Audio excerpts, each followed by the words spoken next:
Bonsoir et bienvenue sur Europe 1. Pendant 2 heures, l'antenne vous est ouverte, comme chaque soir, entre 23h et 1h, pour que vous puissiez parler de vos joies, de vos peines, de vos angoisses, mais aussi de tous ces petits riens qui permettent de savourer la vie, envers et contre tout.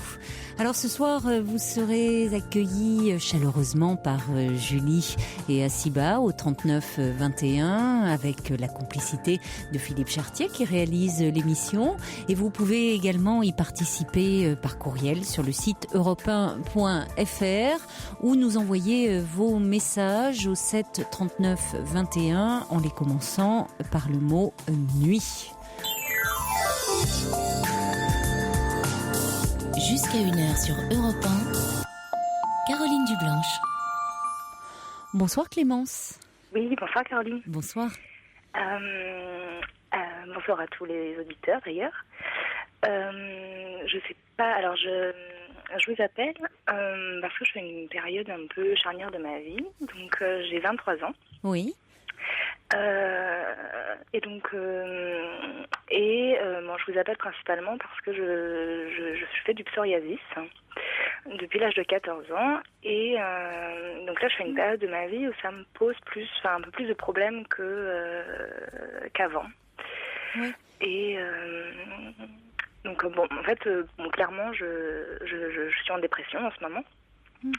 Suite à une séparation, à une rupture avec l'homme avec qui j'étais depuis 8 ans. Donc, c'est un homme avec qui j'étais très jeune. J'étais très jeune avec lui. Je me suis mis en relation. Bon. J'ai eu une mort brutale. Oui. Pardon de vous interrompre. Qu'est-ce qui fait que vous vous êtes séparés ? Bah, écoutez, je l'ai connu à l'âge de... J'avais 14 ans. Il était plus âgé que moi. C'est un garçon qui était plus âgé que moi. Quel âge avait-il, lui ? Il avait 22 ans à l'époque, donc on avait 8 ans d'écart. Oui, c'est beaucoup. Hein, oui, à cet âge-là, c'est beaucoup, oui. Ouais. Bon, évidemment, ça a causé beaucoup de conflits dans mon cercle familial, ce qu'ils l'ont appris. Donc ça a été une relation plutôt difficile sur les débuts. Mais bon, on a tenu 8 ans. Je suis très heureuse avec cet homme et c'est un homme formidable. Mais ce qui a fait, c'est que je pense que je me suis rendu compte que peut-être que j'étais pas. En fait, je me suis rendu compte depuis 6-7 mois, que j'étais peut-être pas heureuse en fait. Oui. Ouais, j'étais étudiante. Moi, comme j'ai dit, j'ai 23 ans, donc j'étais étudiante. Moi, j'étais un peu loin de lui, donc on se voyait beaucoup, mais bon, c'était. Puis d'un seul coup, je me suis retrouvée, je suis revenue dans ma ville, là où j'avais. Je me suis retrouvée plus proche de lui, et puis d'un seul coup, tout s'est bousculé, peut-être un emménagement, tout ça peut-être m'a fait un peu peur. Parce que toutes les circonstances faisaient qu'il n'y avait pas... la logique voulait que je m'installe, qu'on construise vraiment quelque chose ensemble, et bon, peut-être que tout ça m'a fait peur. Donc il y a eu cette rupture, et puis il y a eu un décès, donc j'ai été confrontée à la mort. On est tous confrontés à la mort, mais il y a des moments de notre vie où ça nous parle plus. Et bon, c'était quelqu'un de très proche de vous ? Je suis une petite famille et c'est la sœur de ma grand-mère, donc pour certaines familles c'est pas des gens proches. Pour moi c'était quelqu'un de très proche. Oui. C'est quelqu'un que je voyais très régulièrement et puis le lien qu'elle avait avec ma grand-mère fait que moi ça me touche beaucoup parce que ma grand-mère est très affectée, parce que ma mère et ma tante sont très affectées. Donc, puis comme je suis quelqu'un de plutôt sensible, voilà. Et puis c'était assez brutal. Donc comme c'est un suicide, ça a été très brutal. Ah oui, en effet. Oui. Ouais. Oui. Ouais, donc du coup, moi, je suis quelqu'un de j'étais très heureuse dans la vie, tout ça, mais bon, tous ces événements ont fait que d'un seul coup, j'ai fait des crises d'angoisse, chose qui m'était jamais arrivée. J'étais quelqu'un d'anxieuse, on est tous un peu stressé, un peu anxieux, tout ça, mais là d'un seul coup, j'ai fait des crises d'angoisse, j'étais un peu, avec la peur de mourir, j'ai fait des crises d'hypochondrie, j'étais hypochondriaque, Et puis petit à petit, en fait, ça s'est manifesté avec. J'ai eu très peur pour ma maman. En fait, d'un seul coup, je me suis dit que, d'un seul coup, j'ai demandé à ma maman de faire toute une batterie de tests parce que j'avais peur qu'elle aille pas bien. En fait, après, ça s'est déplacé sur moi. Et puis, en fait, là, je vois quelqu'un, je parle un petit peu, tout ça, mais bon, je suis sous traitement, ce qui fait que ça m'aide à aller mieux. Mais du coup, je me sens confrontée, comme je suis à une période où j'ai eu un gros choc émotionnel et comme j'ai cette maladie ce psoriasis, Oui. bon, évidemment, je suis en crise totale. Mais oui. Et du coup, je suis confrontée jusqu'à maintenant, j'arrivais un petit peu à pas trop y penser. Et puis là, les événements font que je me retrouve confrontée face à ça. Et du coup, je me sens très vulnérable, en fait. Alors, je sais pas pour les auditeurs qui connaissent pas ce que c'est. Le psoriasis, c'est des plaques, en fait, qui se développent sur le corps. C'est des plaques rouges avec des squames. Bon, moi, ça me fait très mal. Ça me gratte, ça me fait mal. Bon, ça se développe par plaques ou par ce qu'on appelle par gouttes, donc des petites taches sur tout le corps. Et c'est en fait tout le quotidien devient. La douche n'est pas un plaisir. Il faut, tous les matins et tous les soirs, faut mettre de la crème. Bon, il y a des choses beaucoup plus graves, je sais, mais c'est du coup je me sens très vulnérable en fait, et je suis assez désemparée en fait parce que j'ai pas le contrôle en fait.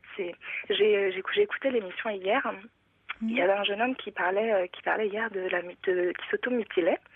Donc ça n'a rien, moi mon témoignage n'a rien à voir, mais c'est-à-dire que en fait j'ai la sensation que c'est mon corps décide, c'est peut-être très fort de parler de mutilation, mais j'ai quelque chose, c'est quelque chose dont je n'avais pas le contrôle, donc c'est génétique, c'est vrai, mais comme on parle beaucoup du psychologique avec cette maladie-là,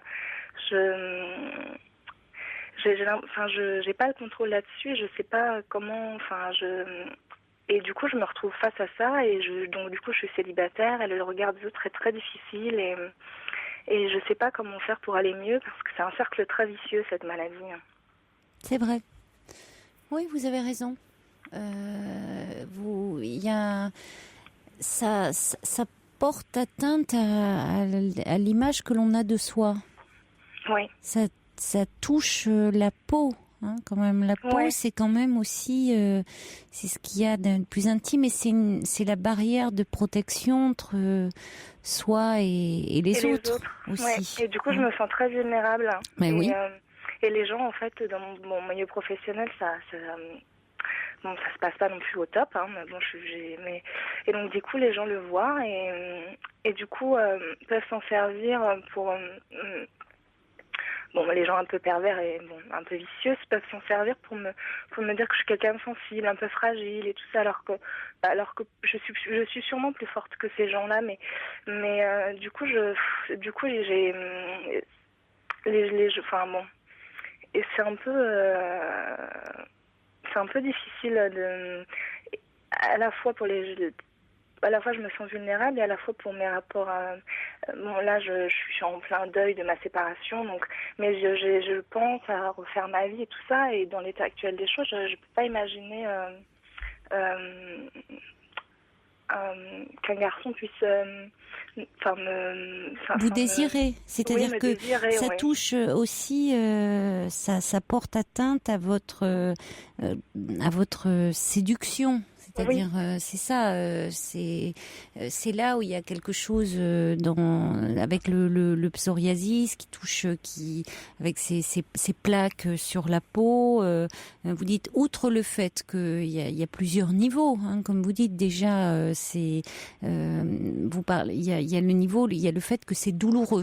Déjà, ça fait mal. Alors, tout dépend aussi où c'est situé, mais comme vous dites, rien que les gestes d'hygiène élémentaire, la douche, et c'est pénible. Il y a une sensation de c'est plus que de l'inconfort, hein. Ça fait mal. Donc effectivement, après il y a des soins à faire. Enfin, il y a des crèmes à appliquer. Mais au-delà de ça, il y a après l'aspect plus esthétique.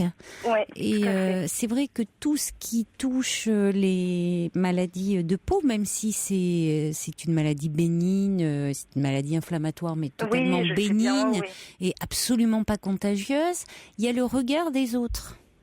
Et le regard des autres est particulièrement gênant. Et c'est vrai que beaucoup de personnes, enfin la majorité des personnes, hommes ou femmes, hein, qui sont atteintes de psoriasis, disent que ça a un impact vraiment négatif sur leur vie. Vraiment, oui. Ah oui, ça entraîne souvent beaucoup de repli sur soi, parfois même de la dépression, parce que ça porte atteinte à l'image que l'on a de soi.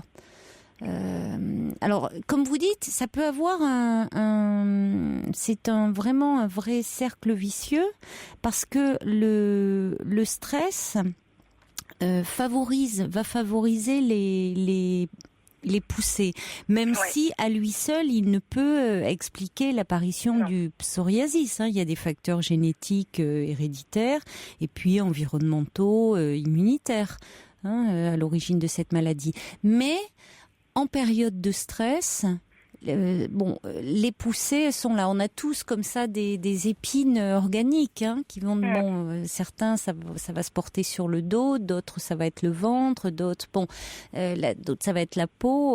Voilà, notre organisme va réagir différemment. Donc ça peut alimenter. Alors vous dites votre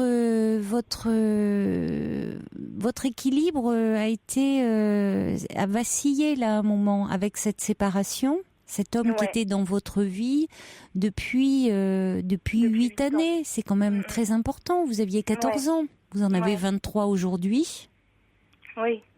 Bon, je pense que je passe un cap aussi de l'enfant à l'adulte, hein, avec à la fois la séparation, la rupture de l'homme avec qui j'étais, la mort. Enfin bon, je passe un cap où je me rends compte un petit peu d'une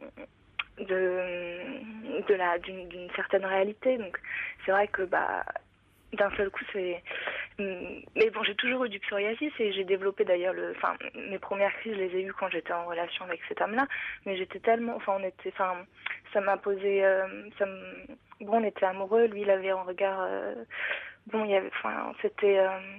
j'avais quelqu'un dans ma vie, quoi, donc c'était... Voilà, alors j'allais vous demander, alors vous dites, on était amoureux et cet homme avait un regard amoureux sur vous, et quand vous aviez des poussées de psoriasis, ça ne l'empêchait pas de vous désirer. Non. Hein? Non, il vous trouvait désirable. Bon, vous, ça, c'était toujours, c'était pas drôle pour vous, mais il n'empêche qu'à ce moment-là, certainement, le fait que cet homme vous aime, vous désire, ça faisait que ça passait mieux. Ouais, bien sûr. Oui. C'est ça. Alors là, comme vous êtes, même si vous êtes sorti, vous avez pris la décision de sortir de cette relation, vous avez l'impression là, vous le dites d'ailleurs, c'est même pas une impression, vous le dites. Aucun homme va pouvoir vous désirer. Vous noircissez le tableau. Parce que vous n'êtes pas. Je suis tellement pas désirable que on peut pas si soi-même on se sent pas désirable, c'est difficile de se faire désirer. Mais c'est sûr que si oui, vous êtes dans un côté une attitude de repli sur soi, ça n'aide pas, et dans une attitude un peu. Mais un homme. Les hommes que vous allez rencontrer ne vont pas ne vont pas focaliser sur une plaque sur votre corps. Ils vont voir l'ensemble, une silhouette, quelque chose de votre visage, quelque chose qui va se dégager de vous. Alors après, quand vous dites si vous ne vous sentez pas désirable, ils ne vont pas vous trouver désirable. C'est plus dans ce qui va émaner de vous. C'est vrai, le côté peut-être plus renfermé ou plus triste. C'est plus à ce niveau-là, si vous voulez, que l'état de votre peau à un moment donné. Vous voyez ? Ouais, c'est vrai. Ouais. C'est plus à ce moment-là. Bon, alors après, c'est vrai qu'il y a aussi, au-delà de ça, c'est une période de fragilité parce que, oui, il y a quelque chose dans l'âge adulte qui se fait de façon brutale, dans le sens, il y a quelque chose autour de la séparation et de la séparation qui est on ne peut plus brutale avec la sœur de votre grand-mère et son décès puisqu'elle met fin à ses jours. Et alors vous transposez ça sur la peur de perdre et la peur de perdre votre mère où vous dites voilà on peut mourir finalement comme si jusque-là vous le saviez évidemment que les gens mourraient mais là simplement ça se passe dans votre entourage et dans votre entourage très proche. Donc il y a des angoisses à ce moment-là qui sont très présentes et et qui suivent votre séparation amoureuse. Donc tout ça vous fragilise en ce moment. Oui, beaucoup oui. Bon, c'était dans un laps de temps très court en plus donc. Mais c'est bien que vous puissiez en parler puisque j'ai cru comprendre que vous étiez suivi et que vous aviez un endroit un peu pour mettre des mots sur vos angoisses. Oui, mais bon. Oui, mais bon, c'est-à-dire que je suis sous traitement. Je ne pensais pas avoir besoin de ça, mais je pense que j'étais arrivée à un stade où ça m'a fait du bien. Par rapport à un état un peu dépressif. Oui. Comme j'ai fait des crises d'angoisse, tout ça. Enfin, j'étais, j'étais pas bien. J'étais vraiment pas bien il y a 3 mois. Et donc du coup, effectivement, le traitement m'a aidée. Mais c'est vrai qu'au niveau de la parole, la chimie a fonctionné, mais au niveau de la parole, j'ai pas encore trouvé quelque chose qui pouvait vraiment je pouvais vraiment sortir ce que j'avais. Je pense que je vais encore chercher un professionnel plus adapté, mais. Qu'est-ce que vous depuis combien de temps êtes-vous suivi? Depuis 3 mois. Mais écoutez, moi je trouve que vous parlez très bien de vous.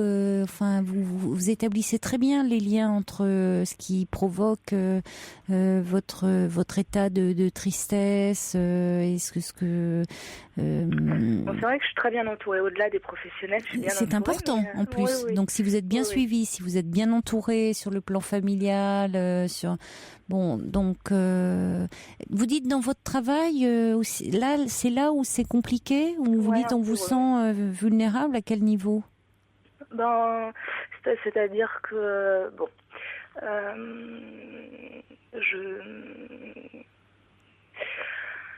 j'ai un responsable qui est un peu difficile à cerner et du coup les relations sont un peu compliquées. Je suis dans une petite structure et je vais pas trop en dire, mais je suis dans un milieu artistique et donc le milieu de l'apparence évidemment a beaucoup d'importance et donc du coup voilà, il sait très bien mes problèmes puisque je suis suivie par un dermatologue très régulièrement. Qu'en ce moment, je fais des séances de puvathérapie pendant 3 jours par semaine. Donc ça, j'ai des messages là-dessus, quelqu'un qui parle de la puvathérapie et qui disent que effectivement ça fonctionne très bien. Ça fonctionne très bien, effectivement. Alors j'en ai fait quelques séances, quelques sessions quand j'étais plus jeune. Là, j'en suis là, malheureusement, on est obligé de prolonger. Il y a un certain quota à vie, et là, je suis. Donc ça fonctionne très bien, et malheureusement, ça dure pas toute une vie. On a un quota limité, et donc, du coup. Forcément. Voilà, j'ai 23 ans et j'en ai déjà fait pas mal et donc c'est un peu je préfère pas trop penser à ça parce que je me dis j'essaye de me dire qu'à l'avenir je réussirai à trouver des solutions alternatives à la cortisone et tout ça. Et je suis un peu fatiguée. Pour l'instant, je cherche tellement.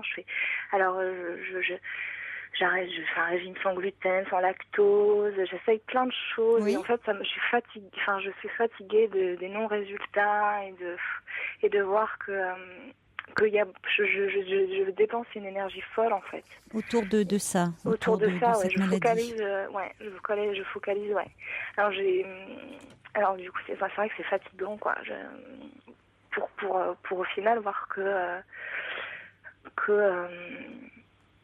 qu'il n'y a pas d'amélioration, voir des plaques, enfin voir qu'au contraire ça se développe même parfois plus que de rémission. Donc Bon, alors on va pas trop développer sur l'aspect travail parce que j'ai senti que vous ne vouliez pas trop en parler pour ne pas trop peut-être en dire à l'antenne. Vous pouvez en parler dans le cadre de votre travail. Il y a Marine qui dit: allez, ne vous inquiétez pas trop, j'ai eu cette maladie-là lors de mon divorce. J'étais couverte de plaques sur tout le corps. C'est parti. Finalement ça s'est arrangé après. J'espère pour vous que ça sera le cas, dit Marine. Et il y a Céline. Alors elle dit souvent que dans les maladies de peau, il y a aussi une grande part on touche aussi au psychosomatique, même si ce qui ne veut pas dire qu'il n'y a pas des facteurs environnementaux, génétiques, et on est à la frontière du psyché et du soma, c'est-à-dire corps et psychisme. Alors Céline, elle se hasarde à une interprétation. Bon, elle est libre, elle le fait par mail. Elle dit: finalement, le psoriasis de cette jeune femme est apparu à 14 ans. Lorsque vous avez rencontré cet homme, avec tous les conflits que vous avez dû affronter à ce moment-là, au sein de votre famille, et vous vivez à nouveau une période difficile, et le psoriasis réapparaît, dit Céline. Je pense aussi que vous pouvez rencontrer quelqu'un qui verra autre chose que les plaques sur votre peau. Je suis sûre que il faut que vous rencontriez l'amour pour que les plaques disparaissent, et non pas le contraire, dit Céline. C'est possible, oui, c'est vrai. C'est intéressant, cela dit. Ouais. Et puis un message justement peut-être qui va dans ce sens-là, qui dit cette jeune femme pense que son corps trahit à tort son inconscient, son corps nu tache son âme, il faut qu'elle se mette du baume au cœur, le regard des autres. Alors, ça pourrait être du subversif. Serait-il de retour parmi nous? Je ne sais pas. C'est pas signé, mais ça pourrait être de lui. Voilà. En tout cas, bon, je crois que c'est vrai que c'est plus facile à dire qu'à faire, mais travailler aussi sur tout ce qui est ce que vous faites au niveau du stress, pouvoir parler déjà de vos angoisses, ce côté anxio-dépressif avec votre thérapeute, et puis peut-être trouver quelque chose qui vous fait du bien. Peut-être aussi des techniques un peu psychocorporelles, peut-être ce corps justement qui est cette peau qui est ce corps l'envelopper, quelque chose d'un peu enveloppant. Ça peut être sous forme de massage, de choses, vous voyez, des techniques de massage un peu enveloppantes, pas forcément des massages, je parle pas de massage avec un kiné, mais des massages, vous voyez, massage bien-être, massage un peu. Faire du bien, ouais. Oui, des massages, même des massages qu'on peut avoir dans des spas, dans des. Alors effectivement, avec des choses qui, quand vous êtes en pleine poussée, c'est compliqué, parce que tout à ce moment-là vous agresse.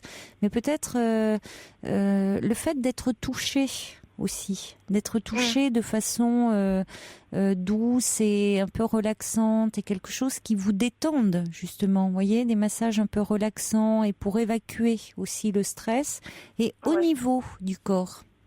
Oui, pas seulement au niveau du psychique.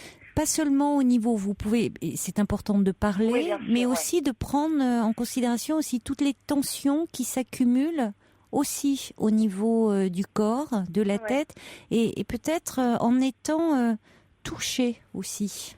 Ce corps que vous n'osez plus, enfin que vous trouvez pas, voyez, pas beau, pas disgracieux, enfin, et bien que des mains, parce qu'en plus ces massages dans les spas où justement là, vous n'avez pas à craindre le regard, ça se passe, l'environnement, c'est dans la pénombre.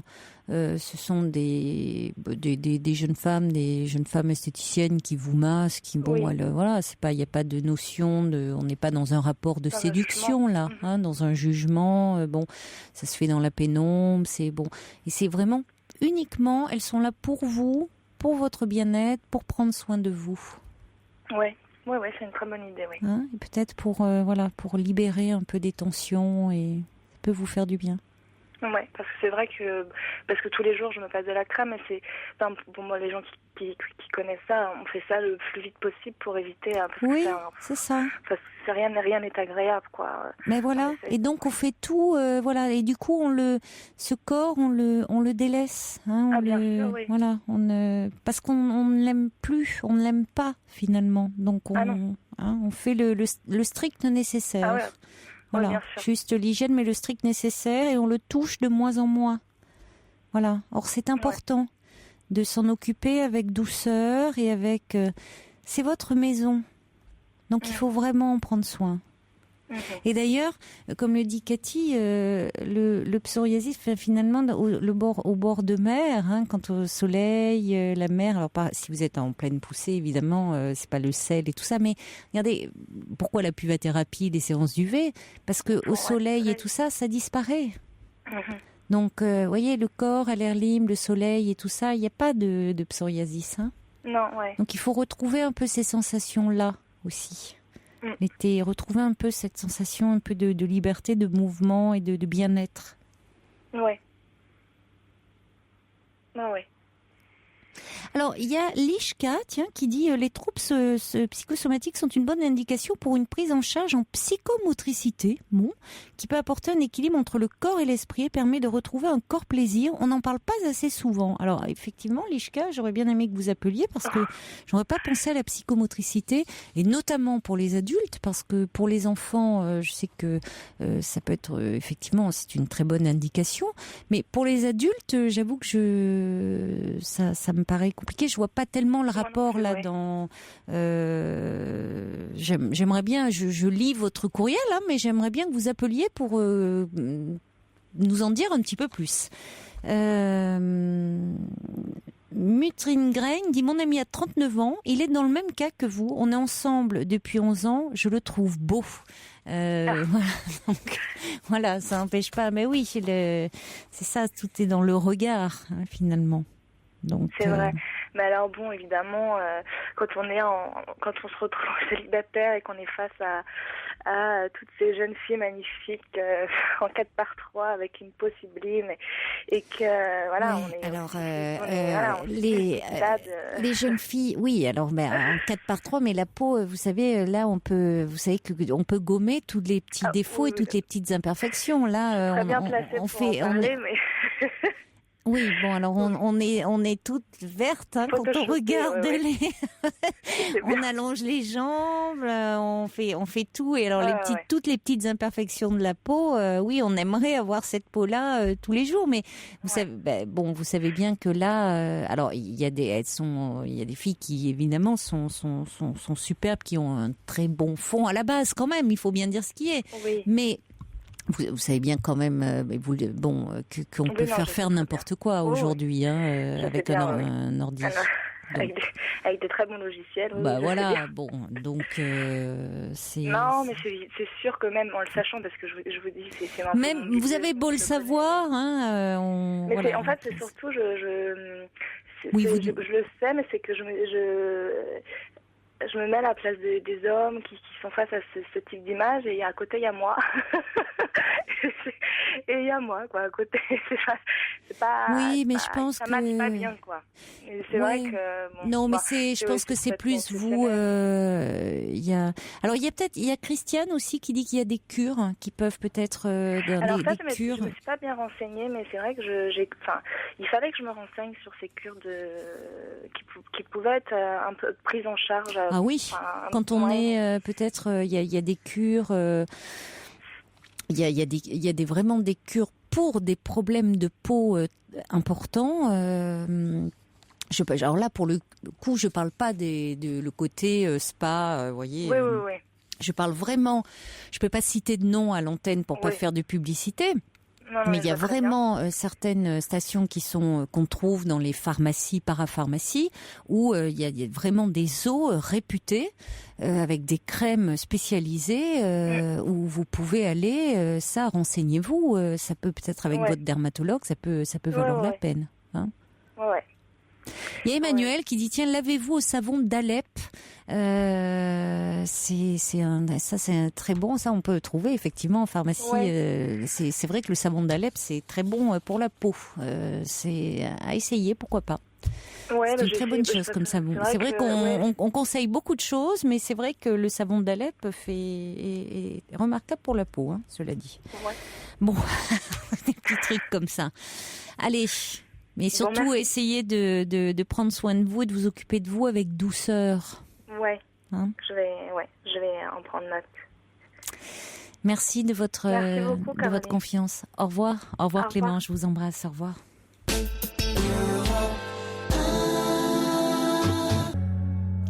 Jean-Louis Aubert, Marcel, une très bonne fête à toutes les Marcel. Merci à Sergio et à Petite Hirondelle. J'avais pas noté que c'était la Sainte Marcel aujourd'hui, mais heureusement, Monsieur Bertrand Rutilly y avait pensé, lui. Il est très fort, notre Bertrand. Allez, on accueille maintenant Sabine. Bonsoir. Bonsoir. Bonsoir Sabine. Oui, bonsoir.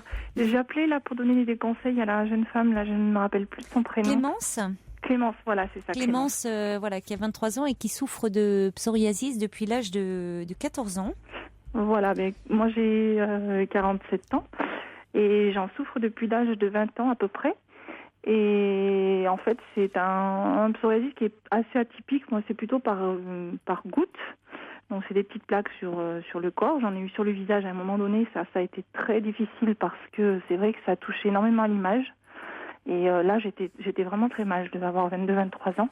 À la suite d'un premier chagrin d'amour, d'ailleurs, c'est apparu. Et en fait, j'ai fait beaucoup de traitements corticoïdes, des UV aussi, et traitements à la vitamine D, etc. Oui. Et bon, ça a disparu sur le visage. J'ai fait une thérapie. J'avais décidé de m'en sortir. J'allais voir le psychiatre 3 fois par semaine parce que je ne voulais pas continuer à vivre avec ça sur le visage notamment. Ça n'a pas fait grand-chose dans l'immédiat. Et c'est vrai qu'aujourd'hui, je continue à en avoir un tout petit peu, mais c'est vraiment pratiquement rien. Ça ne se voit pratiquement pas. Ça disparaît totalement l'été lorsque je suis au soleil et si j'ai la possibilité d'aller à la mer, parce que le sel a une excellente influence sur la peau et sur le psoriasis. Ah oui, alors d'accord, c'est moi qui disais que c'était pas une bonne chose. Je vois, j'ai Christiane, Rennes qui ont appelé en disant que justement elles ont fait un voyage en Israël et que se baigner dans la mer morte était excellent.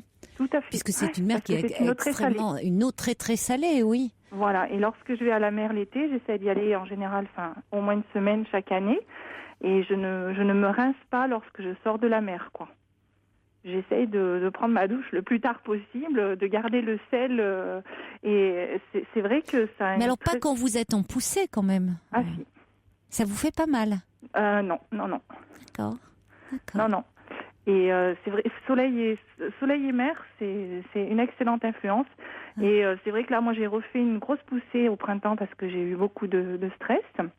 Oui. Et j'ai passé un été un peu difficile, mais enfin, j'ai beaucoup travaillé. Donc, de toute façon, je n'ai pas pu prendre de vacances. Oui. Et là, je suis en train de m'apaiser. Et en fait, c'est en train de diminuer, quoi. Et je ne fais plus rien maintenant. Je ne passe plus de crème parce que c'est vrai que c'est très long. D'autant plus que moi, c'était des petites plaques un peu partout dans le dos, sur le torse, etc., sur les bras. Il y en a je mettais une demi-heure le matin, une demi-heure le soir. Oui. Donc j'ai arrêté. Bon, les corticoïdes, c'est pas bon pour la peau, on le sait à terme. Oui. Donc voilà. Et il y avait cette crème à la vitamine D. Mais bon, là maintenant, non, je fais plus rien. J'essaye de me mettre au soleil. Et si je peux aller à la mer, bon, tant mieux, mais c'est pas tout le temps. Mais sinon, me mettre au soleil de temps en temps. Et puis, vivre à mon rythme. Et voilà, ce que je fais par contre, c'est que c'est vrai que ces crèmes, après, au moment de la toilette, c'est quand même une astreinte, quoi. Moi, je le vivais très très mal, cette contrainte de passer cette crème matin et soir. Mais c'est très fastidieux, oui. Au bout d'un moment, fastidieux et finalement, ça n'améliorait rien, quoi. Enfin, pas grand-chose. Et donc aujourd'hui, je fais ma toilette normalement. Même bon, après c'est très personnel. Moi, j'aime bien me passer de l'eau de toilette, notamment au chèvrefeuille. Et c'est vrai que c'est ce que je fais aujourd'hui. Si je suis en poussée, c'est clair que ça va brûler. Mais d'un autre côté, finalement, c'est ce qui me réussit le mieux. ça sèche un petit peu la peau. C'est beaucoup moins fastidieux que les crèmes. Alors c'est vrai que si je suis en grosse poussée, effectivement, je vais éviter les zones qui sont quand même très très irritées, hein, parce que ça fait mal. Oui. Mais finalement, alors, vous avez arrêté un moment, vous suiviez bien le traitement matin et soir, bien consciencieusement. Oui. Et là, à un moment, vous avez dit, bon, j'arrête, basta. Et vous traitez ça un peu par le mépris. Le mot est un peu fort, mais ça marche mieux, finalement. Chez moi, en tout cas, ça marche mieux. Oui, enfin, J'ai l'impression que plus je me focalise dessus, plus, finalement, ça entretient un stress. C'est ça. Et une anxiété qui dit mais c'est pas possible, on regarde les tâches et ça va pas diminuer. Et voilà. Enfin. Si, mais vous avez raison. Je crois que vous avez, c'est ça.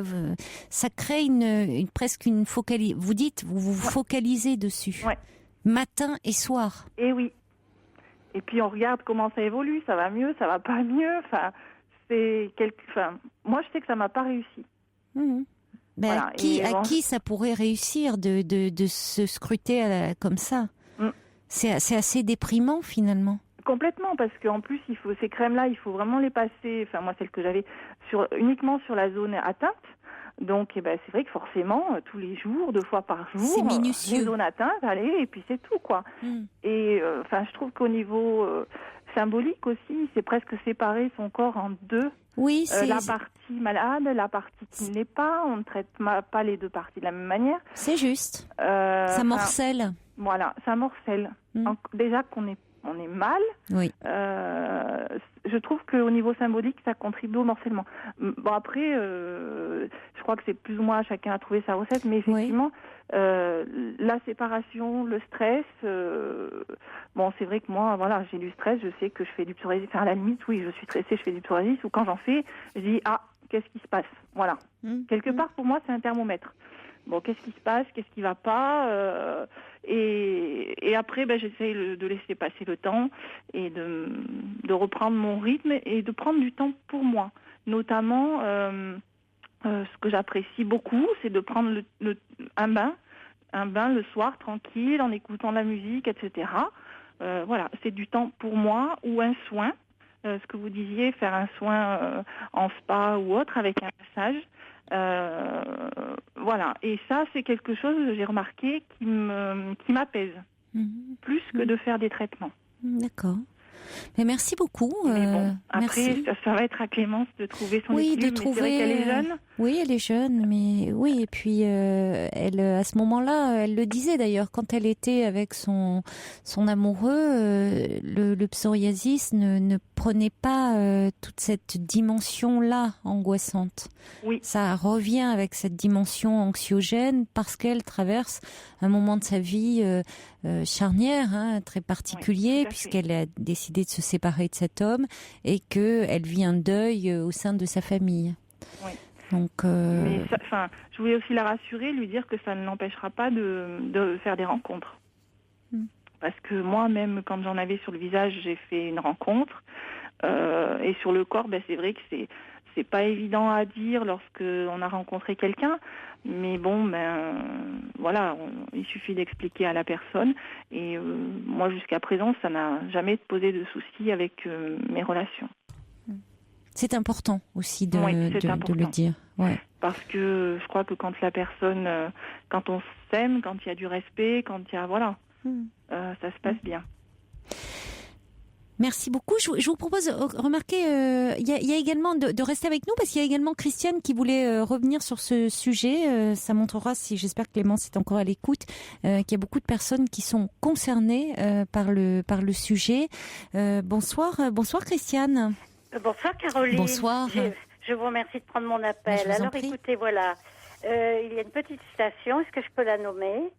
Allez-y. Oui, elle s'appelle La Roche-Posay. Elle est à 28 km de Poitiers, dans la Vienne. Oui. Cette station a des eaux de source qui soignent toutes les maladies de la peau et en particulier le psoriasis. Je la connais très bien parce que ma maman y vivait, donc j'ai passé des années là-bas. Et j'ai vu et j'ai fait la connaissance de beaucoup de patientes et de patients atteints de psoriasis. Et j'ai remarqué qu'il venait régulièrement. D'abord, il faut dire que cette station est ouverte depuis le 1er octobre toute l'année. On peut y aller à n'importe quel moment de l'année. Il est conseillé d'y aller en période de crise aiguë, quand on souffre beaucoup.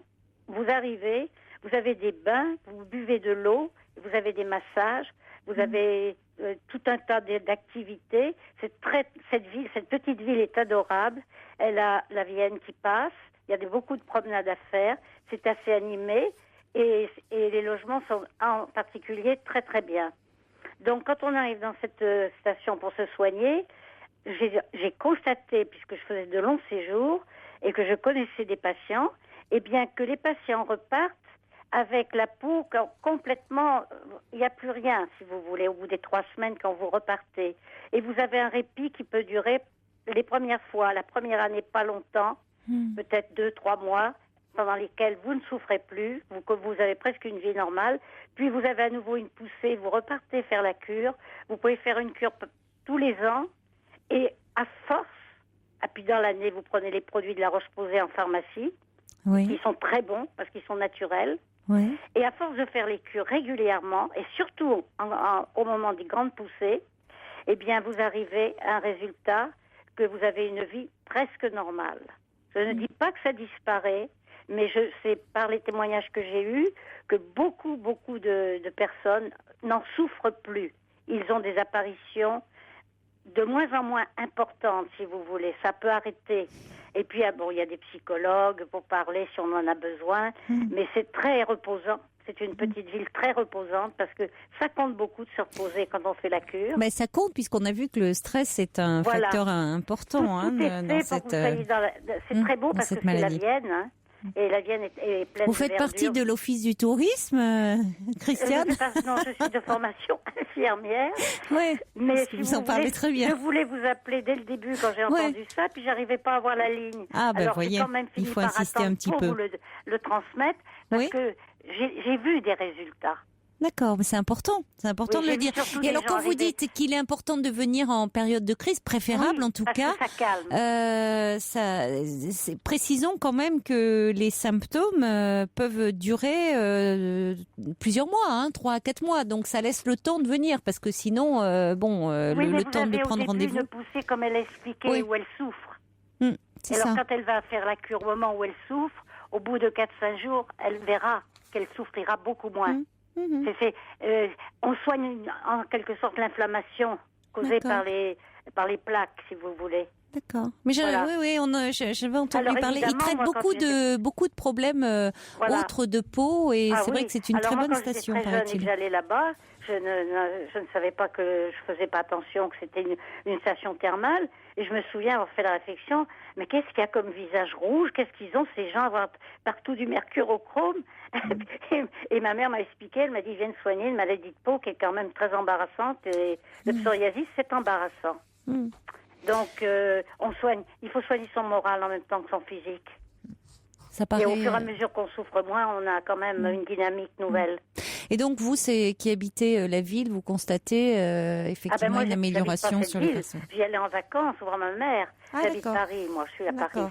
Mais si vous voulez, ce soir, j'ai parlé d'une expérience vécue. D'accord. Donc, je peux en répondre, si vous voulez. Eh bien, merci. Parce que toutes les cures vont peut-être vous dire, oui, vous pouvez venir, mais celle-ci soigne essentiellement le psoriasis. Merci beaucoup de nous avoir raconté. Je vous écoute tous les jours depuis la parution, la première émission. Merci de cette fidélité. Alors, oui. Merci. Je suis enrichie, et je remercie tout le monde. Merci Christiane d'avoir été avec nous. Oui, je suis tout le temps à l'écoute jusqu'au bout. C'est passionnant. Et c'est merveilleux. Merci d'avoir participé ce soir. Merci à vous également, Sabine. Eh bien, moi aussi, je vous remercie pour vos émissions qui m'ont beaucoup aidée lors de ma séparation et encore aujourd'hui. Ah oui, c'est Tant mieux. enrichissant. Merci en tout cas d'avoir participé, parce qu'avec ça, avec les infos que vous donnez, ça peut aussi aider d'autres auditeurs. Et puis il y a Lishka qui nous a renvoyé un message sur la psychomotricité, parce que je comprenais pas très bien en quoi la psychomotricité pouvait aider. Alors elle dit, c'est vrai que la psychomotricité a été souvent développée auprès des enfants, mais cette discipline s'est ouverte à l'adulte et même à la personne âgée. Elle ajoute, n'oublions pas que nous sommes tous des êtres psychomoteurs. La psyché s'étaye sur le corps. La psychomotricité propose des expériences sensorielles et motrices diverses au travers de médiations corporelles telles que la relaxation, et permet au sujet de réinvestir psychiquement un corps parfois délaissé, en souffrance. Le psychomotricien est un auxiliaire de la santé. Il intervient sur prescription médicale. De plus en plus de psychomotriciens s'installent en cabinet libéral. Les séances ne sont pas remboursées par la sécurité sociale, mais certaines mutuelles les remboursent totalement ou partiellement. Et puis quelqu'un me dit, nous avons en France l'étang de Doul qui a la même salinité que la mer Morte. C'est près de Narbonne, à Périac-de-Mer. Écoutez, ça c'est j'apprends des choses. Je savais pas qu'on pouvait aller se baigner dans l'étang de Doul. Enfin, peut-être pas en ce moment, parce que au niveau température, je vous le déconseille. Mais bon, c'est moins connu que la mer Morte, mais il va peut-être y avoir un rush. Tous les gens atteints de psoriasis vont aller dans la région se baigner. Attendez quand même que les températures remontent. Hein. Allez, on va accueillir maintenant, merci à vous, et on va accueillir, changer de sujet et accueillir Catherine. Bonsoir Catherine. Bonsoir, Bonsoir. Caroline. Je vous remercie de m'avoir écoutée il n'y a pas longtemps. Je suis absolument, j'allais dire, comment dire, je me sens tellement seule dans l'environnement où je suis. Mon sujet était, c'est vrai, la retraite. C'est quelque chose qui m'a interpellée il y a très peu de temps. Au travail, une personne m'a... comment dire... Alors je précise que nous nous étions parlé oui. Un soir en toute fin d'émission, oui. Assez rapidement, oui. Et vous aviez pas eu beaucoup le temps de développer. Et oui, très bien, je me rappelle de vous, et je vous avais proposé qu'on puisse se donner un petit peu plus le temps de discuter ensemble. Oui. Et effectivement, vous êtes à 2 ou 3 ans de la retraite. Oui, je ne dis pas que c'est forcément cela qui m'interpelle, sauf que c'est ça qui m'interpelle. C'était au départ, je n'y pensais pas, comme j'allais dire beaucoup de personnes qui travaillent, et puis on travaille, on n'y pense pas, on a sa vie, quelle a été sa vie, on a ri, et puis un jour il y a un élément, il y a quelque chose qui fait que ça vous éclate. J'allais dire, ça éclate. Alors justement, je me souviens bien de vous, du fait que ces angoisses qui surviennent au moment qui remontent à longtemps. Qui remontent à longtemps. Très longtemps. Mais vous aviez déjà parlé de cet événement qui fait que ça éclate, et en même temps, cet événement, vous ne l'avez pas nommé. Vous n'avez pas dit qu'est-ce qui avait été cet événement peut-être déclencheur. L'élément déclencheur est que c'est vrai que je ne veux pas livrer ma vie. C'est vrai que je me suis trouvée un soir étant libre pas de mon temps, mais libre dans mon esprit. Bon, j'écoute la radio et je vous ai entendu et j'ai dit bon, j'appelle parce que j'ai besoin. Je suis très seule. Voilà, le problème, je suis très seule. Pourquoi? Vous allez me dire, pourquoi êtes-vous seule, Catherine? Je suis seule, mais c'est quelque chose qui me ramène à très loin dans ma vie et je ne veux pas monopoliser l'antenne pour raconter ma vie parce que ça serait très long. Je suis dans une ville aujourd'hui. Les habitants de cette ville s'appellent les chiens. Eux-mêmes se nomment les chiens. Je veux pas nommer cette ville parce que s'il y a des gens qui m'entendent, vous voyez, ça veut dire quoi ça? Catherine, vous êtes paranoïaque parce que parce que je me dis s'il y a des gens qui m'entendent, parce que c'est d'une petite ville. Moi, je viens de la région parisienne. J'ai toujours vécu à Paris. Attendez, je comprends pas bien, Catherine. Ça veut dire quoi les habitants de cette ville? J'habite à Orléans. Oui, mais ça n'a, je ne comprends pas là ce que vous dites. Ils s'appellent les chiens. Parce que ici, ça fait 10 ans que j'habite ici et que depuis que j'habite ici, au niveau de mon travail, je suis quelqu'un qui a une personnalité.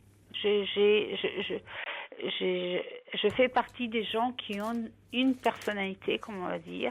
Et quand je suis venue travailler à Orléans, on m'a dit non, il faut pas être comme ça, il faut que vous changiez. Mais qui vous a dit ça? Je veux dire, je peux pas le dire, mais si je dis. Non, je travaille dans un tribunal. Et mon chef de juridiction m'a dit il faut que vous changiez. Et moi j'ai dit non, je ne change pas. J'ai dit non, je ne change pas. Vous n'avez pas du tout. Et aujourd'hui, ça fait 10 ans, Caroline, ça fait 10 ans, et aujourd'hui. Je suis en train de péter les plombs. Je l'entends non mais Catherine, d'abord j'entends que vous n'avez pas du tout la même voix que lorsque vous m'avez appelé en fin d'émission. Ce soir vous m'avez l'air particulièrement mal. La dernière fois on pouvait se parler, c'était, mais là ce soir je trouve que ce soir il y a des choses qui sont assez hermétiques. Hermétiques? Oui, dans ce que vous dites. C'est vrai que vous n'avez déjà pas la même voix que la dernière fois. C'est un peu hermétique pour moi, ce que vous dites, voyez. Parce que vous parlez sans dire, donc c'est compliqué. Parce que je n'ose pas dire parce que oui. on m'a... Mais si vous voulez, je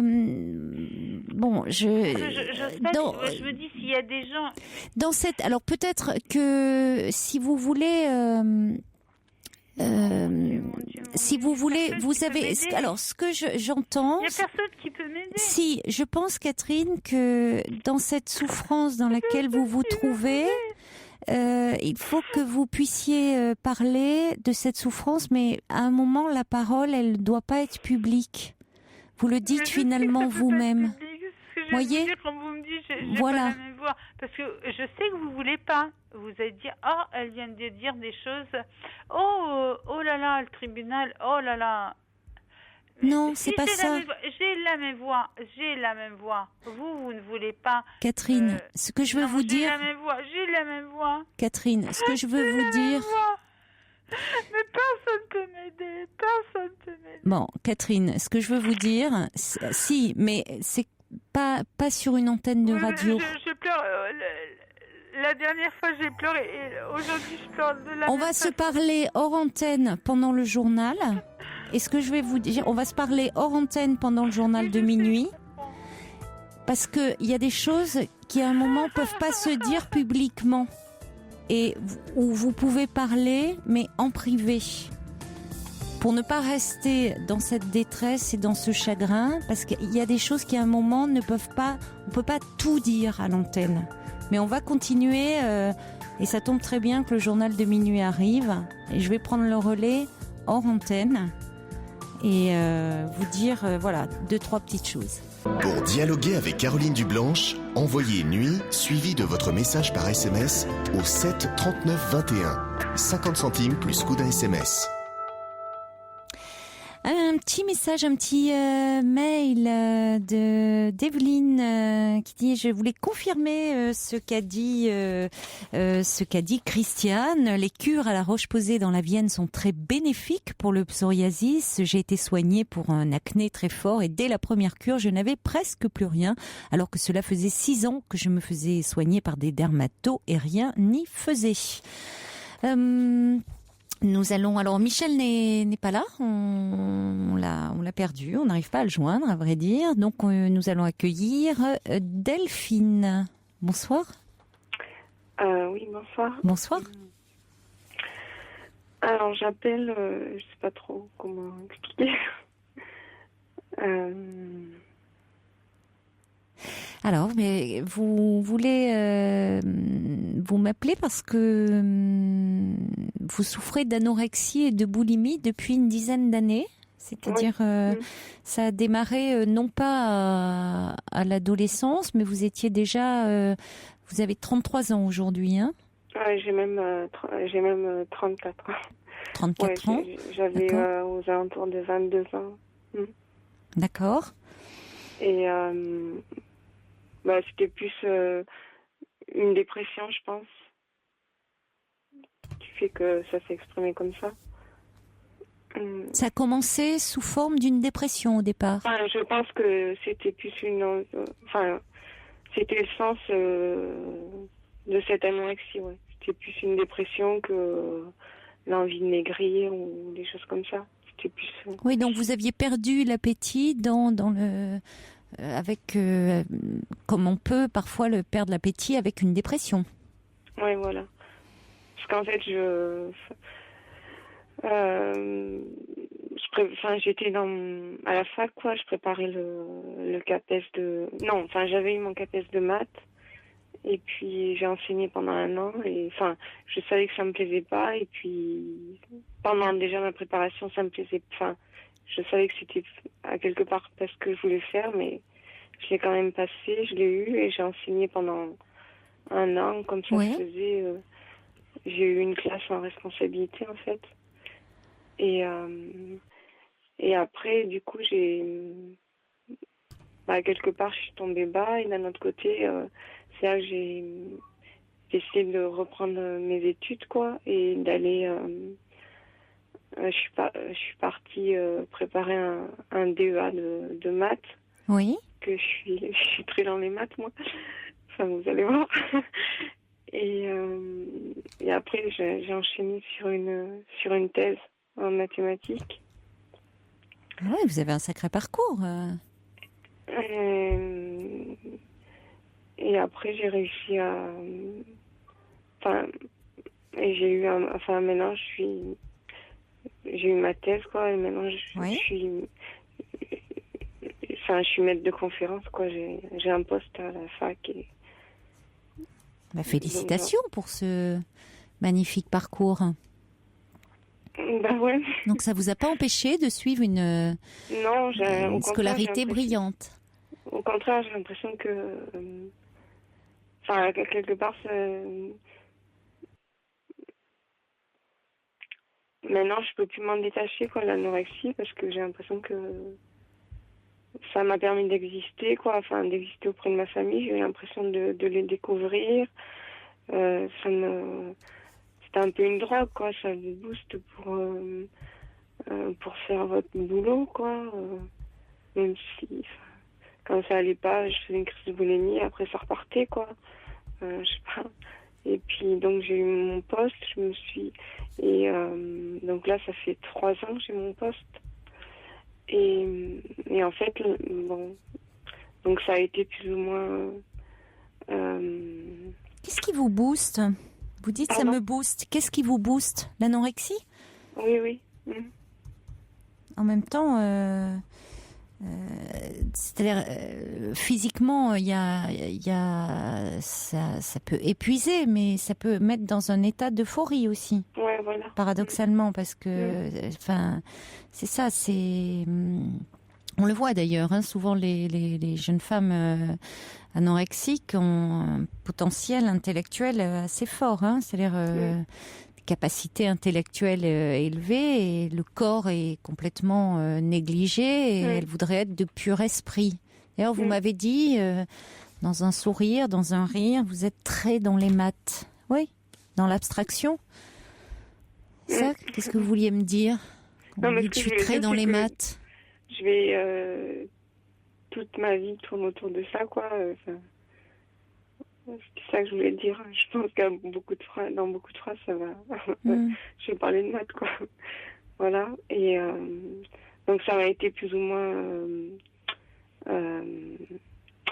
accentué, je veux dire, le symptôme anorexique. Il y a des moments où j'étais donc plus ou moins dedans. Et donc j'ai eu mon poste, donc en fait, je suis arrivée à... Voilà, je pouvais presque maintenant juste me poser, quoi, quelque part. Et comment dire, et l'an dernier, donc en fait, c'était en octobre 2010, donc j'ai été hospitalisée parce que donc je suis partie aux urgences pour une hypokaliémie, et après j'ai été hospitalisée dans un service de médecine interne pour anorexique. Et en fait, toute l'année dernière, j'étais arrêtée. Donc je suis restée un mois et demi hospitalisée. Après, je suis partie contre avis médical. J'ai redemandé à être hospitalisée en début d'année 2011. Et puis je suis restée 2 semaines, quoi, et je suis repartie. Et après ça allait pas, c'était plus de la dépression. Enfin, j'avais repris des kilos, mais je sais pas comment expliquer. Je suis sortie avec des kilos, mais j'étais déprimée, quoi. Et après, 2 fois, j'y avais avec des cachets. Et en mai dernier, j'ai été hospitalisée, mais cette fois dans un... Donc là, quand j'étais hospitalisée pour anorexie, c'était dans la ville où je travaille. Et après, donc en mai, j'ai été hospitalisée dans un service de psychiatrie dans la ville où habitent mes parents. Et j'ai été hospitalisée pendant 2 mois. Et allô? Allô? Je vous écoute. Ah oui, pardon. Et mais par contre, cette hospitalisation, en fait, j'ai vachement mieux vécu que l'autre. Enfin, l'autre, je l'ai vécu d'une manière passive, quoi. Vous l'avez demandé, celle-ci? Enfin, on me l'a proposé, quoi. D'accord. On me l'a proposé. Vous étiez un peu plus impliquée, un peu plus... au départ, non. Pendant un mois, ils se sont demandé... Ils ont dit que j'étais vraiment un cas bizarre. Enfin, j'étais très fermée aux infirmières, très... Et comme je leur ai dit, c'était parce que le milieu hospitalier, ce que j'avais vécu quand j'étais enfermée pour anorexie, quoi. Oui. Je voyais les infirmières que comme des personnes qui étaient là que pour vous piquer, que vous donniez des compléments, que pour vous peser. Oui. On était enfermés toute la journée, quoi. Voilà. Et pendant cette hospitalisation en psychiatrie, je l'ai bien vécu, mais bon, là, niveau nourriture, c'était pas ça, mais c'était pas le but, quoi. Enfin, la personne qui m'a hospitalisée, elle savait que j'avais ce problème de nourriture, Mais à la base, c'était pas pour ça qu'elle m'hospitalisait, c'était plus par rapport au problème de dépression et dans le but aussi de changer mon traitement, parce que j'avais un traitement antidépresseur et un régulateur de l'humeur. Et donc au cours de cette hospitalisation, je l'ai bien vécu après parce que je me suis ouverte aux gens. Parce que les premiers jours quand on faisait dans un service comme ça, on se demande vraiment où on est, quoi. Et au-delà après cette hospitalisation, donc vous avez poursuivi sur un suivi, j'imagine, actuellement, avec vous êtes suivi. Oui, j'avais déjà un suivi psychiatrique, donc dans la ville où j'habite, une fois par semaine. Oui. Et puis aussi j'ai un médecin traitant avec qui ça passe bien, quoi. Oui. Et donc après, je suis sortie en juillet. Donc après, j'ai décidé en septembre, disons, de reprendre l'année universitaire. Et bon, comme j'avais un congé maladie, j'ai demandé une longue maladie. J'ai fait quand même une demande de reprise à mi-temps thérapeutique. Donc du coup, j'ai eu mon mi-temps et j'ai repris en octobre. Ouais. Et donc au début, donc j'étais à fond dans les maths avant d'être hospitalisée il y a un an.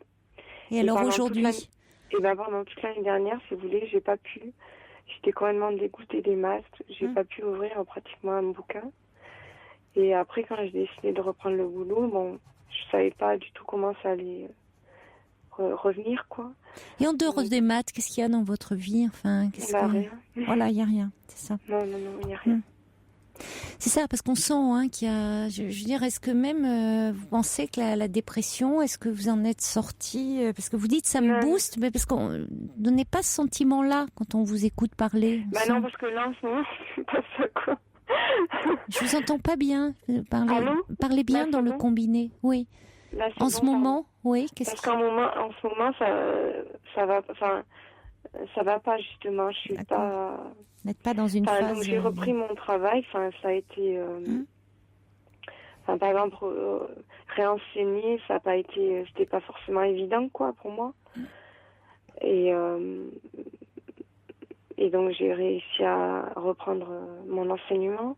C'est compliqué pourtant enseigner, se trouver devant une classe, un groupe. En fait, moi, ce qui me pose le plus de problèmes, c'est pas forcément ça. C'était plus dans la préparation des cours. Toujours à se poser des questions.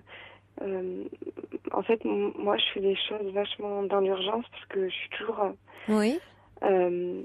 Avant de m'y mettre, j'ai très peur. J'ai toujours peur de mal faire, que ce soit nul. Pas savoir faire passer les choses, pas être à la hauteur, quoi. Et souvent, je le faisais dans l'urgence, même si je commence à penser à mes cours vachement à l'avance, quoi. Je peux vraiment m'y mettre que tard, quoi. Enfin, souvent, par exemple, avant décembre, quoi, j'avais cours style à 10h du matin. Je finissais de préparer à 9h30, quoi. Enfin, je travaillais toute la nuit, des choses comme ça. Et pourtant, avec les étudiants, ça se passe bien, quoi. Vous avez une bonne relation avec eux? J'ai du mal à le dire, mais je veux dire que je prends du plaisir à enseigner, chose que... Pourquoi vous avez du mal à le dire, que vous prenez du plaisir? Voilà, parce que... C'est dur de prendre du plaisir, hein? Ouais, et en plus... C'est bien votre problème, justement, c'est de prendre du plaisir. Ce qui est débile, c'est que, par exemple, je sors du cours, je me rends compte que... il y a eu des ratés, mais finalement, tout n'est pas raté, quoi. Oui. Mais le lendemain, je vais me remettre dans un... Pourquoi c'est si compliqué de prendre du plaisir? J'en sais rien. Pourquoi il faut se mortifier comme ça, je sais pas, Delphine? En fait, ce que j'adore dans l'anorexie, quelque part, c'est d'avoir mal physiquement, quoi. Oui. Il faut être dans la douleur. Alors, vous avez dit, j'imagine que ça, vous le travaillez en thérapie, parce qu'on peut pas, sur une problématique aussi complexe que l'anorexie, vous imaginez bien que ça peut pas se régler comme ça à la radio. Alors, je sais pas quel est le sens de votre témoignage ce soir, hein. Qu'est-ce qui fait que vous avez eu envie d'appeler? Vous avez dit que Vous avez du mal à en sortir parce que vous avez eu l'impression d'exister au sein de votre famille avec l'anorexie.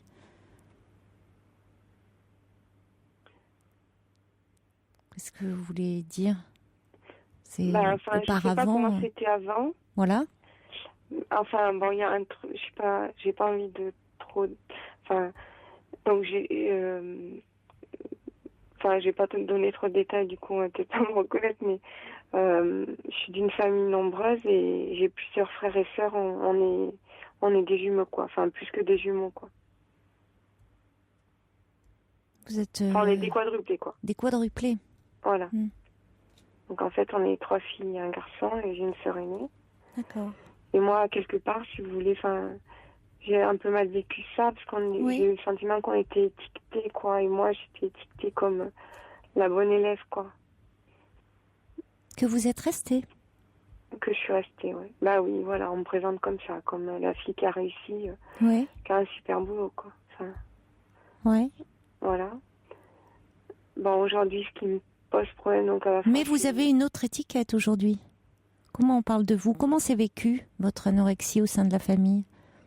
Vous avez mobilisé beaucoup l'attention, j'imagine. Ah ouais, mais là, je continue, quoi. Bah oui, forcément. Ouais.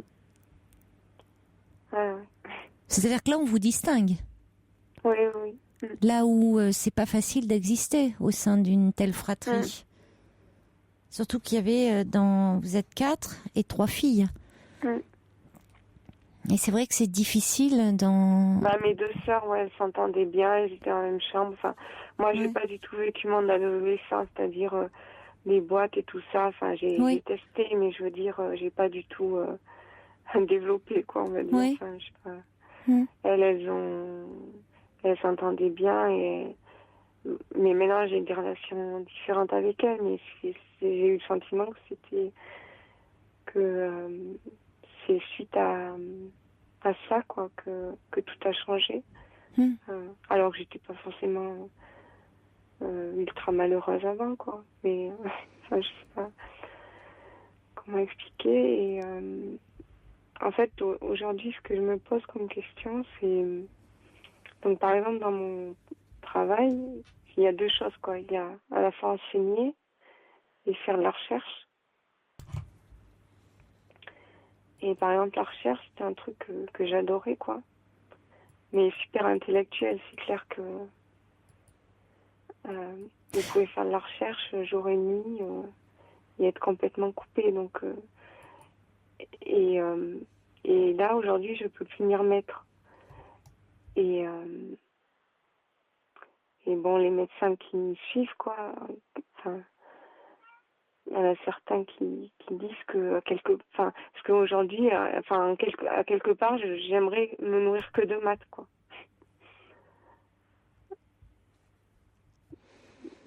Et oui, d'abstraction. Mais pas seulement parce que, en même temps, comme le dit Eda, vous luttez aussi contre l'isolement en transmettant cette passion. Vous l'enseignez et ça se passe bien avec vos élèves. On envoie un petit message là au 7 39 21. Si vous vous destinez, si vous allez vers la recherche, là vous allez être très isolé. Plus isolé en tout cas. Or vous aimez ce contact avec vos étudiants? Oui, mais d'un autre côté... Mais aussi, en fait, c'est que je sais pas faire comment on dit, je pense que c'est parce que encore aujourd'hui dans la recherche, je m'y mettrais trop, je serais trop dedans, quoi. Ah, je pense. Et... Vous ne feriez plus que ça. Ouais. Enfin, il y a le contact avec les autres qui est source quand même de plaisir. Vous avez dit que c'est source de plaisir. Vous avez même dit, ah oui, le problème, c'est source de plaisir. Oui, mais dans la recherche, on peut aussi quand même... Vous auriez du plaisir, certainement. La recherche est source... On peut aussi quand même pas forcément faire dans son coin. J'ai déjà travaillé des gens, quoi. Oui, bien sûr, vous pourriez échanger avec d'autres chercheurs, c'est autre chose. C'est autre chose. Mais là, Bon, mais au-delà de ça, moi j'aimerais qu'on sorte un peu des maths, si vous le voulez bien. Je sais que ça vous ennuie, parce que bon... Mais votre vie, elle va pas se résumer à ça. Non. Vous avez 33 ans, vous êtes, vous voyez, votre vie, elle va pas vous nourrir de maths, c'est une chose, mais enfin, vous pouvez pas. Vous ne pouvez pas vous nourrir que de maths. C'est bien de nourrir votre esprit de maths. Oui, mais justement. Mais voilà. il faut votre corps il va falloir le nourrir d'autres choses. Et puis votre vie, enfin, vous ne pouvez pas être qu'un pur esprit. Ouais. Et puis il y a d'autres choses dans la vie que les maths. Il y a, après tout, il y a l'art, il y a plein de choses. Que vous aimiez passionnément les maths, c'est une chose. Mais vous pouvez aussi vous ouvrir aux autres autrement. Et puis, après tout, avoir aussi une vie amoureuse, une vie... Bon, et ça semble complètement hors dimensionnement pour vous. Ouais, c'est clair. Ben oui, c'est clair, mais bon. Donc à un moment, tout ça, c'est à travailler aussi. Oui, mais je suis d'accord, mais le problème, c'est que j'en suis consciente complètement de ça. Mais comment justement, par exemple, ce que je me disais, c'était, là, voilà, j'ai réinstallé à quelque part. Il y a un an, j'étais, peut-être plus mal physiquement, mais finalement, mon boulot, il me prend... même s'il me prend toute la semaine, quoi, enfin, parce que je suis en train de me poser des questions, en train de me stresser, et finalement, est-ce que ça m'empêche pas de justement de réfléchir à ces questions? Enfin, est-ce qu'il faut, parce qu'à quelque part, j'étais contente de pouvoir reprendre la vraie vie à quelque part, quoi. Enfin, c'était pas forcément gagné que je puisse reprendre mon boulot, quoi. Enfin, mais est-ce que là, je me demande si est-ce que ça, là, j'ai fait mes deux jours de cours, quoi. Maintenant, j'ai plus de cours dans la semaine, quoi, et ça va être une semaine. Le reste de la semaine, ça va être minable, quoi. Vous vivez pourtant, vous vivez chez vos parents? Vous avez un appartement? Ah non, mes parents, on habite à 400 km. J'ai D'accord. mon appartement. Ouais. Vous avez un environnement un peu amical? Vous avez Non, je suis super. Vous êtes isolé? Ouais. Enfin, c'est moi qui me ferme aux autres, quoi. D'ailleurs, j'ai des collègues. Quelles sont vos relations avec vos collègues?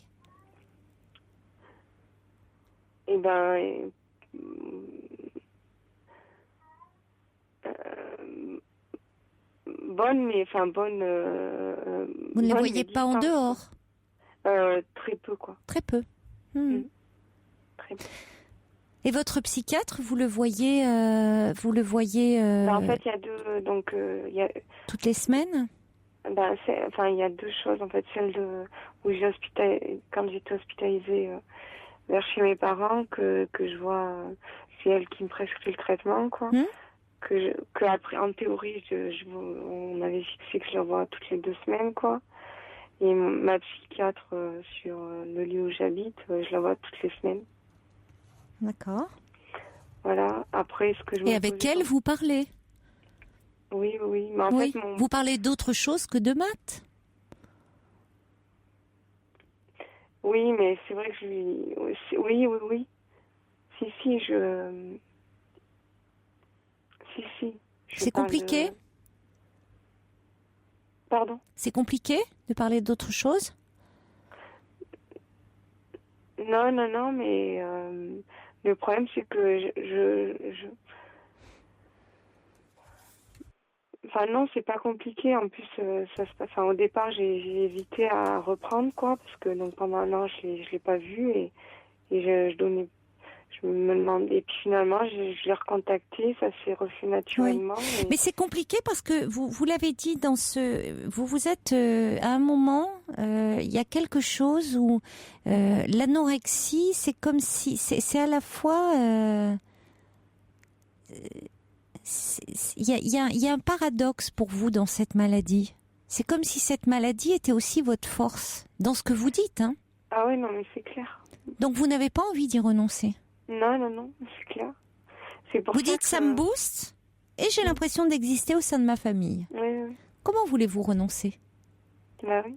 Ah oui. Mais justement, je me demande comment on décide. Vous vous accrochez à ça? Pardon? Vous vous y accrochez? Oui, mais voilà, mais c'est ça, c'est qu'une question de... C'est un leurre, dans les faits. Oui. Parce que ça vous coupe de tout.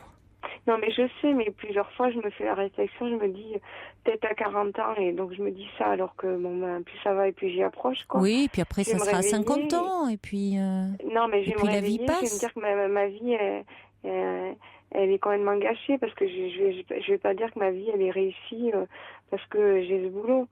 Je veux dire... mais la vie, c'est pas une équation arithmétique, vous voyez. Non. Vous me dites pourquoi Voilà. 40, pourquoi... Je ne sais pas. Mais bon, à un Non, mais moment... par exemple, mes sœurs, il y a une de mes sœurs jumelles, là, qui a eu un bébé.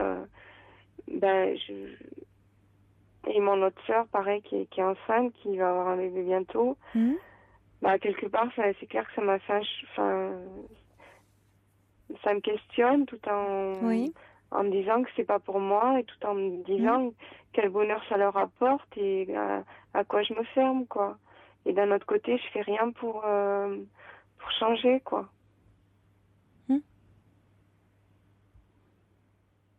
Et donc j'ai réussi à... Alors il y a Ida qui dit pourquoi votre honorable logique ne donnerait-elle pas une solution à votre problème? Oui, c'est très bien vu. Oui, tout problème a sa solution. C'est pas à vous qu'on va la prendre. Ouais, il y a Ninon qui dit vous devriez jouer aux échecs, ça ressemble aux maths mais ça se joue à deux au moins.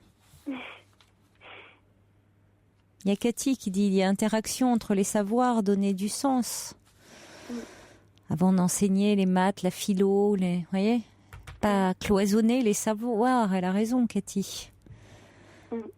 Donc là, vous avez cloisonné et finalement cette force, c'est aussi votre talon d'Achille parce que ça vous coupe complètement des autres. Oui, je sais. Donc c'est à un moment, c'est ce qui fait votre singularité, mais à quel prix? Votre singularité, croyez-vous, au sein de votre famille, mais à quel prix? Parce qu'en fait, c'est un acte de destruction que vous posez. Vous vous mettez en danger. C'est-à-dire que ça vous amène à être hospitalisé et comme vous dites, on vous hospitalise parce qu'il y a risque. Il y a risque pour vous et à chaque fois, c'est votre santé qui est en jeu et votre organisme souffre profondément. Se dévitalise, il y a un risque, vraiment. Il y a un risque même vital. Donc bon, à quel prix tout ça? Donc là, on est très loin, vous voyez, on est loin, on n'est pas dans l'abstraction là, on est dans le concret. Oui, mais je suis d'accord, mais là, par exemple, j'irai... Par exemple, la psy de Clermont, je vais la revoir jeudi. Bon, on va discuter un peu. Enfin, ça se passe... Il y a lieu de beaucoup parler. Oui, mais elle va me faire monter sur la balance. J'aurais pris par rapport à l'autre fois. La psy, voilà. C'est elle qui fait ça? Oui, celle où j'ai été hospitalisée en psychiatrie, parce qu'on a passé un contrat. Ah oui, de votre, d'accord, du milieu hospitalier. Oui. Oui, voilà. D'accord. Oui. Ouais. Et alors? Mais si jamais j'étais à un certain seuil, oui, je serais réhospitalisée, mais en fait,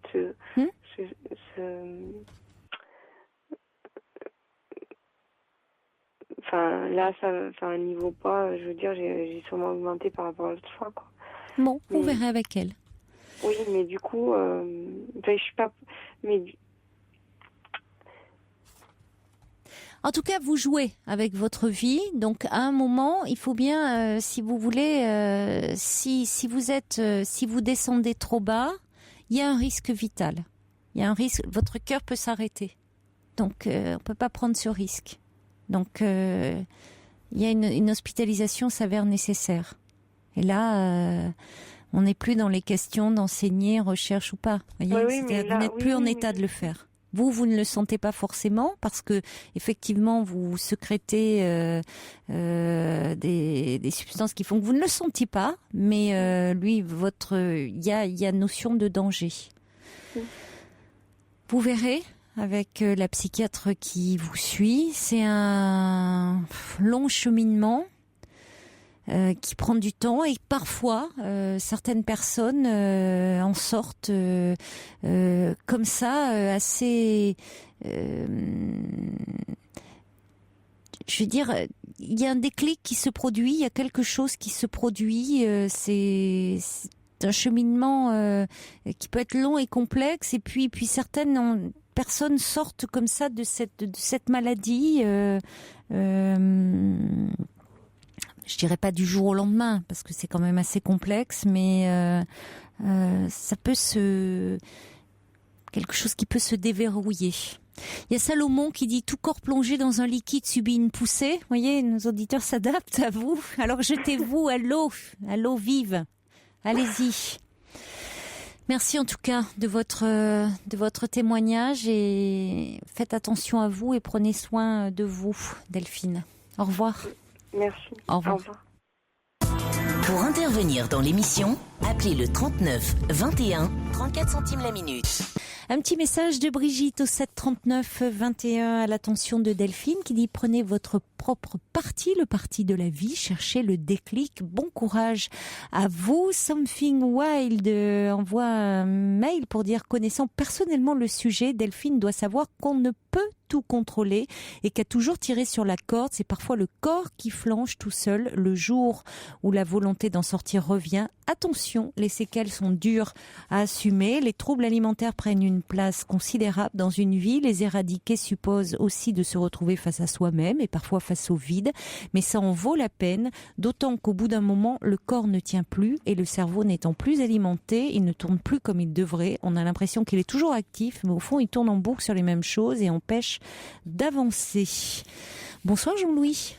Oui, bonsoir. Bonsoir. Voilà, j'ai 60 ans, j'ai été licencié à l'âge de 40 Oui. et j'ai eu un énorme psoriasis qui s'est développé dans les cheveux.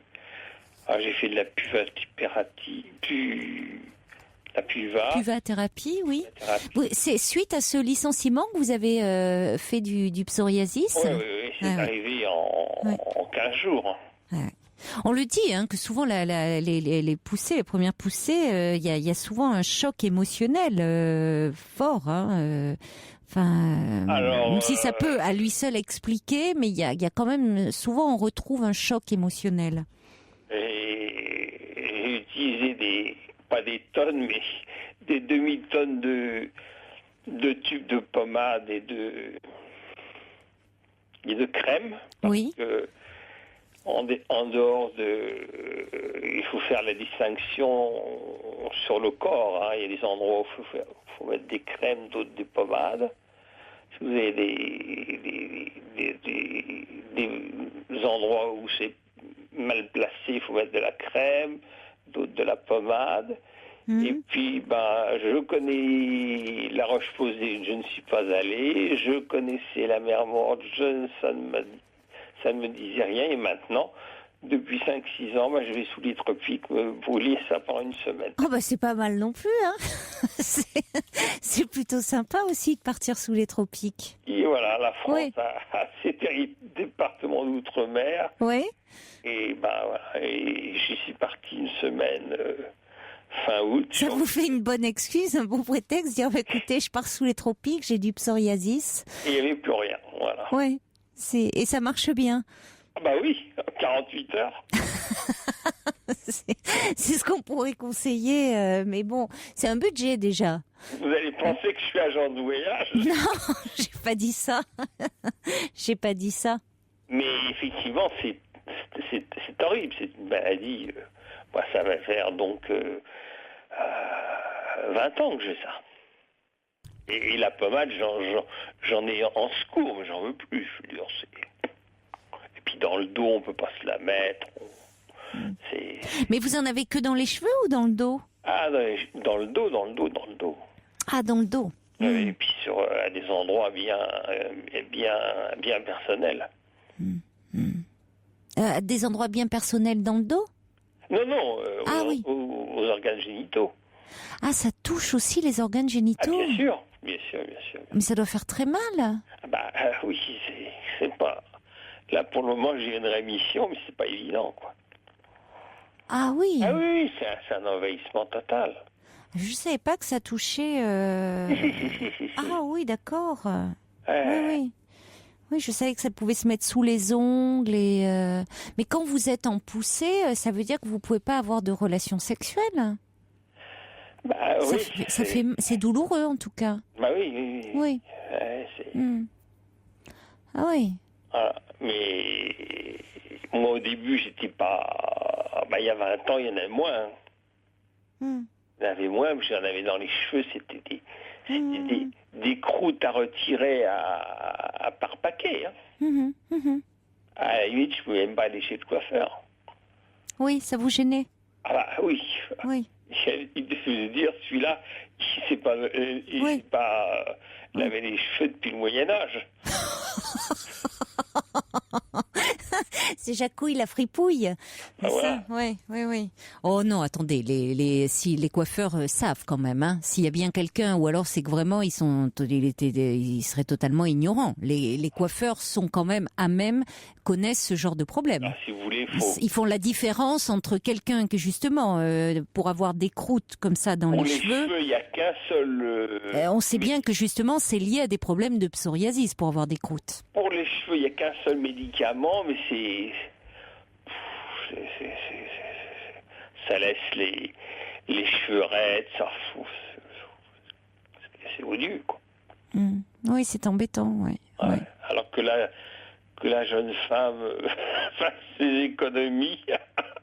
Et qu'elle parte sous les tropiques. Sous les tropiques, voilà. Ben oui, mais le problème, c'est que sous les tropiques, vous pouvez pas partir non plus constamment.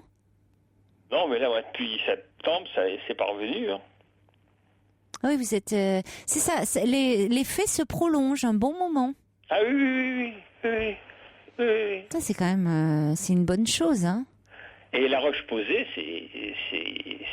alors le mieux, c'est effectivement la mer morte. Et je suis pas trop tenté, moi, pour aller là-bas. Oui, vous préférez... pour des raisons de stabilité politique. Oui, de stabilité politique, oui. C'est plus ça, parce qu'il y a du soleil aussi, sinon. Mais c'est vrai que c'est plus le contexte. Hein. Oui. Il y a même qui disent la Roumanie. Ah oui. Il y aurait la Roumanie également, oui. D'accord. Ouais. Je savais pas. Bon, écoutez, alors votre prochain voyage, vous partez quand, là? Parce que là, c'est un temps à aller sous les tropiques, hein. Ah oui, mais je ne sais pas. Il faut quand même que je... À la prochaine poussée.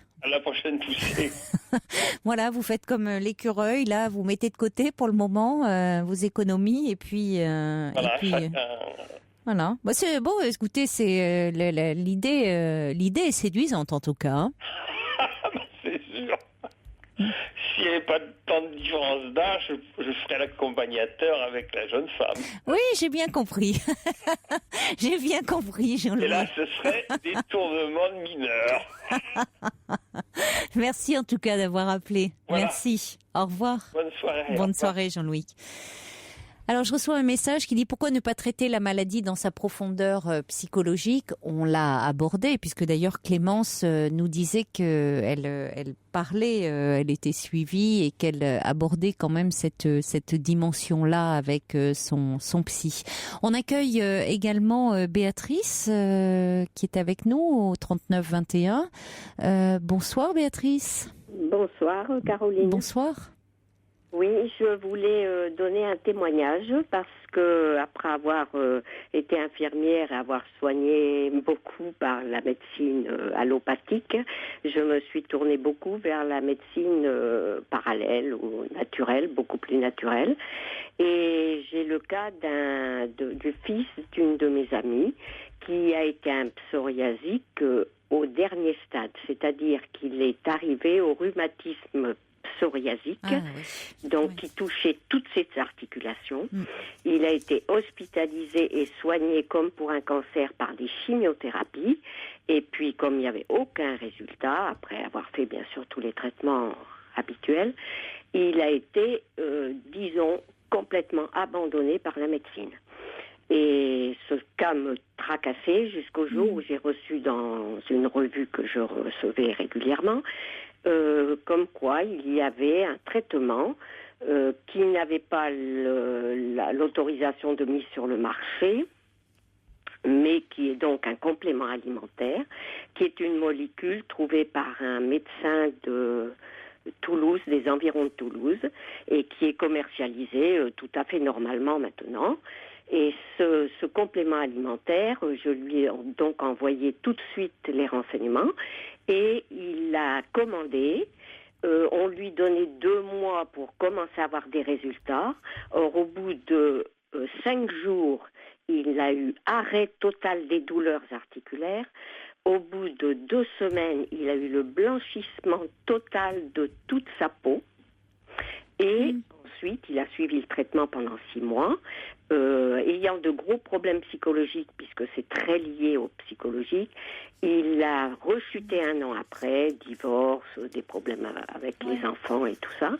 Il a rechuté 1 an après, il a repris le traitement, je ne sais pas combien de temps là, mais à l'heure actuelle, il a une vie absolument normale. Il n'a plus du tout de poussée.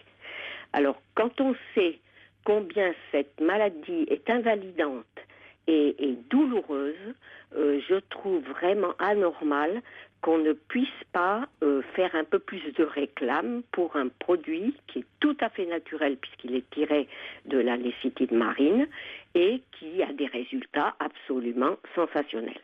Alors, on m'a dit qu'on ne pouvait pas trop dire le nom au téléphone, mais on tape sur Google, cherchez psoriasis, cherchez le début du nom, c'est psoria, et après ça, quelque chose qui dit que ça calme.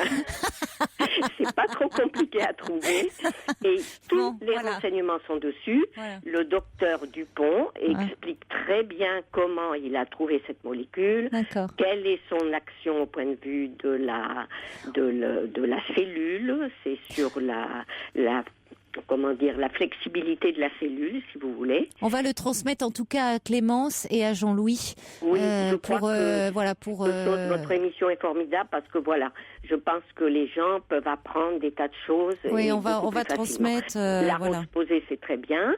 Ça a aussi de très bons résultats, mais là, pour ce fils de Et c'est disponible en parapharmacie, enfin. Oui, on peut le commander en pharmacie et on peut le recevoir et tout. Il n'y a aucun problème. On peut le commander sur le site du laboratoire. D'accord. Il n'y a aucun problème. Il y a un traitement. Donc je vous remercie beaucoup pour cette information parce qu'on va transmettre et à Clémence et à Jean-Louis et puis à nos auditeurs hors antenne qui le souhaiteront. Oui. Donc, je vous remercie beaucoup parce que je pense que c'est important. Mais nous, c'est vrai qu'on ne peut pas faire de publicité, vous savez, pour les médicaments ou pour les compléments alimentaires et autres. Voilà, il y a une loi qui interdit cela, donc on s'y tient. Voilà. D'accord. Merci beaucoup, Béatrice, d'avoir pris la peine d'appeler. Voilà. Au revoir, bonne soirée.